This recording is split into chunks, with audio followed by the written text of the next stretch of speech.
जी हां, दलित छात्र रोहित वेमुला मामले में मुश्किल में साहब की बीजेपी हाईकोर्ट का एक्शन। क्या बिहार चुनाव में एनडीए से छटकेगा दलित वोट? बहुत स्वागत है आप सभी का। आप देख रहे हैं द राजनीति का विशेष सेगमेंट खबर और विश्लेषण। मैं हूं जब्बार खान। दोस्तों, बीते 24 घंटे में आखिर ऐसा कौन सा डेवलपमेंट रोहित वेमुला दलित छात्र के मौत के मामले में आया जिसके तार बीजेपी से जुड़ते हुए दिखाई दे रहे हैं? क्या वाकई हाईकोर्ट कोई बड़ा एक्शन लेने जा रहा है? आखिर हुआ क्या है तेलंगाना के अंदर जिसके बुनियाद पर भारतीय जनता पार्टी को कांग्रेस बैकफुट पर ढकेल रही है? क्या रोहित वेमुला के मौत के मामले का असर बिहार की राजनीति पर कोई पड़ेगा? विस्तार से आपको बताते हैं दोस्तों, अंत तक इसे जरूर देखें। दोस्तों, तेलंगाना के उप मुख्यमंत्री मल्लू भट्टी विक्रमार्का ने घोषणा की है कि हैदराबाद विश्वविद्यालय के पीएचडी छात्र रोहित वेमुला के आत्महत्या के मामले को दोबारा खोला जाएगा। बीजेपी चिंतित हो गई, क्यों बताएंगे आपको।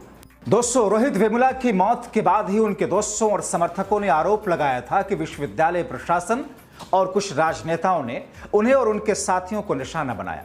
इसके बाद हैदराबाद पुलिस ने तत्कालीन कुलपति अप्पाराव पोदिले, तत्कालीन केंद्रीय मंत्री बंडारू दत्तात्रेय, तत्कालीन BJP MLC N Ramchandra Rao और 3 स्टूडेंट कृष्ण चैतन्य, एन सुशील कुमार और एन दिवाकर के खिलाफ में आत्महत्या के लिए उकसाने यानी कि आईपीसी की उस वक्त की धारा 306 अनुसूचित जाति जनजाति अत्याचार निवारण अधिनियम 1989 के तहत मामला दर्ज कर लिया। यानी कि जो एफआईआर दर्ज की गई उसमें भारतीय जनता पार्टी से जुड़े हुए नेताओं के खिलाफ सीधे सीधे मामला बना। आपको बताएं कि 2024 में तेलंगाना पुलिस ने इस मामले में एक क्लोजर रिपोर्ट दायर की जिसमें सभी आरोपियों को क्लीन चिट दे दिया गया। गजब थ्योरी रही पुलिस की दोस्तों। क्लोजर रिपोर्ट दायर करते हुए उस रिपोर्ट में पुलिस ने जो बातें कही वो अपने आप में हास्यास्पद है। इस रिपोर्ट में दावा किया गया कि रोहित वेमुला दलित ही नहीं थे बल्कि अन्य पिछड़ा वर्ग से थे और उनकी आत्महत्या का कारण उनके व्यक्तिगत वास्तविक जाति के उजागर होने का डर था। इस क्लोजर रिपोर्ट ने रोहित के परिवार और समर्थकों में नाराजगी पैदा की। रोहित के भाई राज वेमुला ने इसे झूठ से भरा हुआ हास्यास्पद बताया। कहा कि उनकी जाति की स्थिति का फैसला कलेक्टर को करना चाहिए, पुलिस कब से करने लगी। और अब उप मुख्यमंत्री मल्लू भट्टी विक्रमार्का ने 11 जुलाई 2025 को नई दिल्ली में कांग्रेस के दफ्तर एआईसीसी के एक प्रेस कॉन्फ्रेंस को संबोधित करते हुए इस मामले को दोबारा खोलने की घोषणा की। उन्होंने कहा कि हमने हाईकोर्ट में एक नोट दायर किया जिसमें इस मामले की दोबारा जांच के लिए निर्देश मांगे गए। हम इस मामले में शामिल किसी व्यक्ति को बख्शेंगे नहीं। यह बयान तब आया जब बीजेपी ने हाल में ही एन रामचंद्र राव को तेलंगाना बीजेपी का प्रदेश अध्यक्ष नियुक्त किया दोस्तों, जो कि इस मामले में आरोपियों में से एक हैं। विक्रमार्का ने बीजेपी पर निशाना साधते हुए कहा कि यह नियुक्ति दिखाती है कि बीजेपी दलितों और आदिवासियों के खिलाफ जाने वालों को पुरस्कृत करती है। उन्होंने आरोप लगाया कि रामचंद्र राव ने अपने समर्थकों के साथ यूनिवर्सिटी प्रशासन पर दबाव डाला जिसके कारण रोहित और उनके साथियों को हॉस्टल से निष्कासित किया गया, उनकी पढ़ाई प्रभावित हुई। उन्होंने कहा कि तत्कालीन केंद्रीय मानव संसाधन विकास मंत्री स्मृति ईरानी और बंडारू दत्तात्रेय ने भी विश्वविद्यालय पर दबाव बनाया। यानी कि आरोप गंभीर लगे न सिर्फ बीजेपी के प्रदेश के राज्यों के ऊपर बल्कि केंद्रीय मंत्री स्मृति ईरानी। अब स्मृति ईरानी का वैसे एचआरडी मिनिस्टर बनना भी अपने आप में हास्यास्पद रहा है, लेकिन क्या कर सकते हैं, जिसके हाथ में कमान उसके हाथ में सब कुछ। दोस्तों, उप मुख्यमंत्री ने यह भी घोषणा की कि कांग्रेस नेता राहुल गांधी के आह्वान पर तेलंगाना सरकार रोहित वेमुला एक्ट नाम एक कानून लाने की तैयारी कर रही है। यह कानून उच्च शिक्षण संस्थानों में जातिगत भेदभाव को रोकने, दलित आदिवासी अन्य हाशिए पर रहने वाले समुदायों के छात्रों की सुरक्षा सुनिश्चित करने के लिए होगा। वो कहते हैं कि हम इस कानून को कानूनी विभाग को सौंप चुके हैं ताकि इसे ठोस और कानूनी चुनौतियों से मुक्त बनाया जा सके। दोस्तों, आपको बताएं कि उप मुख्यमंत्री खुद हैदराबाद विश्वविद्यालय के छात्र हैं। उन्होंने रोहित के आत्महत्या को संस्थागत हत्या करार दिया। उन्होंने कहा, एक युवा जो पीएचडी तक पहुंचा, जिसके पास रंगीन सपने थे, इतना मजबूर किया गया कि उसने अपनी ही जान ले ली। हमें सोचना चाहिए ऐसी घटनाएं क्यों हो रही हैं। रोहित के आत्महत्या नोट का जिक्र करते हुए जिसमें रोहित ने लिखा था कि दलित छात्रों को दाखिला देते समय एक रस्सी भी दी जानी चाहिए ताकि वो अपनी जान ले लें।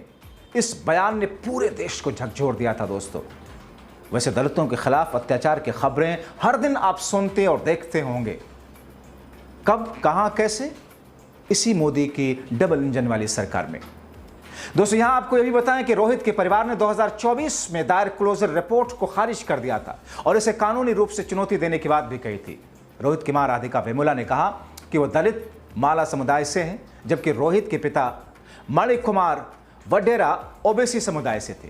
उन्होंने दावा किया कि उनके पति ने उनके दलित पहचान के कारण उन्हें उनके बच्चों को छोड़ दिया।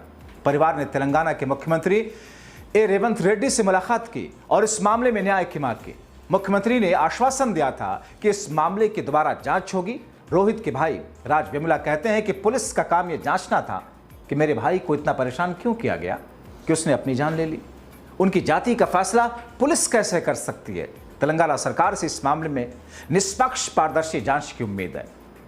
दोस्तों आपको यह भी बताता चलूं कि विवादास्पद क्लोजर रिपोर्ट को परिवार जैसा कि खारिज कर चुका है। 2024 में जब पुलिस ने क्लोजर रिपोर्ट में दावा करके जो कुछ कहा उस पर काफी विवाद हुआ था, क्योंकि एक दलित शख्स को माना उनके पिता ओबीसी थे मगर उनकी माता दलित समुदाय से थी। और अगर एक शख्स महज दलित परिवार से होने की वजह से अपनी पत्नी और बच्चों को छोड़ दे, कोई भी ये कह सकता है कि साहब बच्चे की शनाख्त पहचान तो पिता से होती है। लेकिन अगर वो पिता सिर्फ इस कारण से कि उसकी पत्नी दलित समाज से और बाद में चल करके उस पर विवाद हो, इस कारण छोड़ दे, तो फिर पुलिस को कहने का यह राइट कहां से आता है? कौन अधिकार देता है पुलिस का?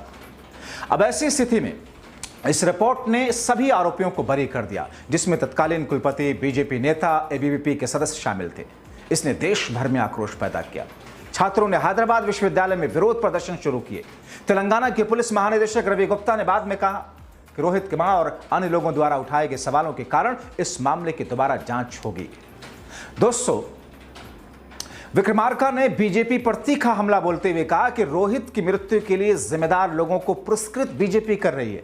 यही तो चरित्र है बीजेपी का। बंडारू दत्तात्रेय को राज्यपाल बना दिया गया। रामचंद्र राव को तेलंगाना बीजेपी का अध्यक्ष बना दिया गया। एबीवीपी नेता सुशील कुमार को दिल्ली विश्वविद्यालय में सहायक प्रोफेसर बना दिया गया। यह दिखाता है कि बीजेपी दलितों, आदिवासियों के खिलाफ काम करने वालों को बढ़ावा देती है। बीजेपी इस नियुक्ति पर पुनर्विचार करने और देश से माफी मांगने की जरूरत है। मगर क्या बीजेपी ऐसा करेगी? शायद नहीं, शायद कभी नहीं, शायद हरगिज नहीं।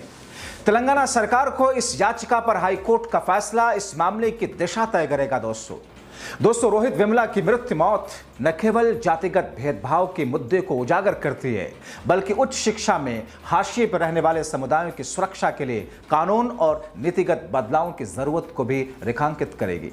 प्रस्तावित रोहित वेमुला एक्ट इस दिशा में एक अहम कदम हो सकता है। इंतजार करना होगा कि इस पूरे मामले पर हाईकोर्ट का निर्देश, हाईकोर्ट का रुख होता क्या है और उस रुख के बाद में भारतीय जनता पार्टी साहब की बीजेपी और उनके नेता कितनी बड़ी मुश्किल में आते हैं। हम तो यही कहेंगे कि जिस जातिगत विवाद के चलते या जिस दलित समुदाय से आने की वजह से कारण से एक होनहार छात्र को मौत के आगोश में जाना पड़ा, उनके जिम्मेदारों को, उसके कातिलों को सजा तो मिलनी चाहिए।